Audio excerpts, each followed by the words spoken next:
Assalamualaikum warahmatullahi wabarakatuh. Apa kabar ayah bunda dan teman-teman sekalian yang dirahmati Allah? Semoga sehat selalu dan bahagia bersama keluarga. Ayah bunda dan teman-teman sekalian, akhir-akhir ini gak sedikit yang tanya ke saya, kok anak saya susah bergaul ya? Susah deket sama orang, kayak ketakutan gitu. Tapi kalau anak saya sudah deket sama orang, jadi nempel terus, gak mau misah. Kalau anak saya, kenapa ya? Kok kelihatan sedih banget kalau ditinggalin? Ada apa ya? Nah, anak saya lain lagi. Kalau di rumah biasa aja. Tapi kalau di luar, apa di rumah orang, itu kayak orang pemalu banget. Kenapa ya? Ayah bunda dan teman-teman sekalian, ini nih sekali lagi. Seperti ini berkaitan dengan tahun-tahun pertama kehidupan anak-anak kita tentang rasa aman atau secure attachment. Ayah bunda dan teman-teman sekalian, di usia 1,5 tahun pertamanya, saat anak-anak masih asing dengan lingkungannya, anak sangat butuh secure attachment atau kedekatan yang aman dan nyaman. Usahakan kita tidak meninggalkan anak dalam jangka waktu lama yang membuat anak merasa cemas dan merasa tidak aman. Mungkin akan ada yang bilang, nanti juga biasa aja kok, normal-normal aja kan.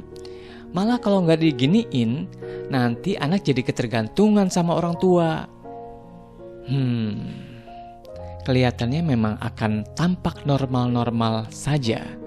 Karena anak-anak di usia ini belum punya banyak kosakata dan kosarasa untuk mengungkapkan ketidaknyamanannya.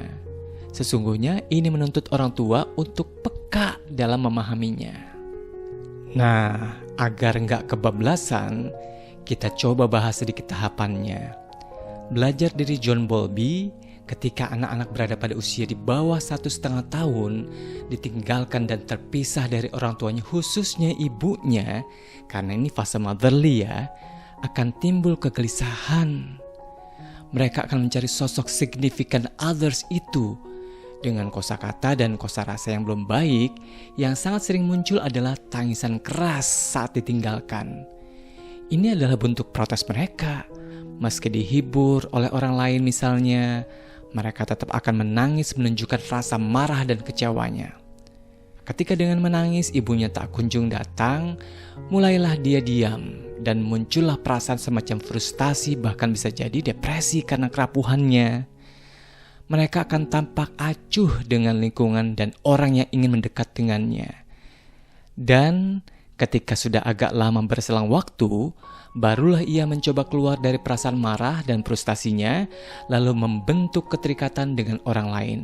Bisa ART, bisa pengasuh di tempat penitipan anak, dan lain sebagainya. Fase berikutnya, ketika kemudian si anak bertemu kembali dengan ibunya, di awal-awal mungkin si anak akan menampakkan sikap dingin, enggan mendekat. Kenapa? Marah. Tapi berselang waktu, karena butuh, ya akhirnya ia membuka lagi ikatan dengan ibunya. Tapi jangan kaget, kalau anak akhirnya jadi pengen nempel terus, ngintilin kemana si ibu pergi, narik-narik bajunya lah, dan gampang gelisah kalau ibunya nggak kelihatan. Ini yang biasa disebut dengan anxious attachment, bukan secure attachment. Nah, apa dampaknya kalau anak tidak terpenuhi kebutuhan secure attachment-nya? Kalau anak tidak mendapatkan kebutuhan ini, bisa jadi suatu saat ia mendapati orang lain yang ia suka. Dia pengen deket terus. Sayangnya bisa jadi kelewatan sampai takut banget kalau ditinggalkan. Hati-hati, jangan sampai suatu saat anak kita malah dimanfaatkan oleh orang tak bertanggung jawab.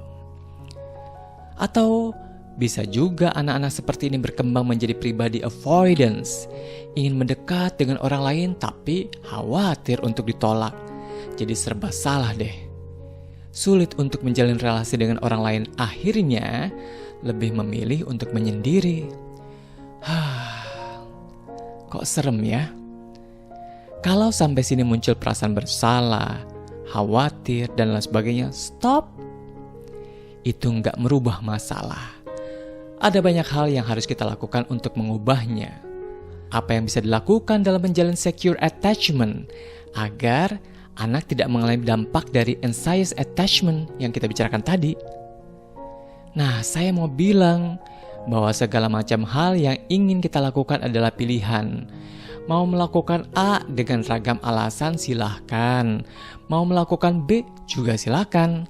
Tapi ingat, ketika kita sudah memilih A atau B, maka kita tidak bisa memilih konsekuensinya.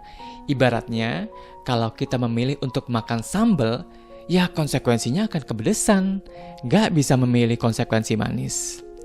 Jadi, yuk lakukan secure attachment. Mumpung harganya masih murah, kalau dilakukan sejak dini. Nah, apa saja yang bisa dilakukan? Pertama, menyusui selama 2 tahun penuh, bukan sekedar memberi ASI yang disimpan di botol dan di kulkas. Beda ya. Untuk menyusui, Allah dalam Quran secara jelas menyebutkan wal walidatu yuradza'na auladahunna haulaini kamilaini liman arada ayyutimmar radha'ah. Menyusui itu 2 tahun penuh. Apalagi yang bisa dilakukan? Memeluknya, menyentuhnya dengan lembut, menimangnya, bersuara-suara lembut yang membuatnya tenang, mendengarkan celotehannya, main ciluk bak, dan hal-hal lain lagi yang sederhana tapi berdampak luar biasa yang bisa sesering mungkin kita lakukan di fase secure attachment ini. Aduh, sudah lewat fasenya. Lakukan secure attachment sesuai dengan kebutuhannya, sesuai dengan usianya. Tanyakan, nak, apa yang bikin kamu senang, nak? Apa yang kamu harapkan dari ayah atau bunda, nak? Apa yang buat kamu tenang, sayang? Apa yang bikin kamu nyaman, nak? Jangan lupa, latih skill anak untuk menjalin relasi dengan orang lain, sehingga lama-lama ia terlatih dan matang. Kalau sudah begitu, tinggal bagi tugas aja.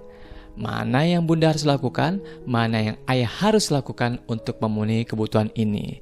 Sehingga kita bisa bekerja sama untuk anak-anak kita dan masa depan kita sekeluarga. Wallahu a'lam bishawab. Sampai ketemu lagi. Assalamualaikum warahmatullahi wabarakatuh.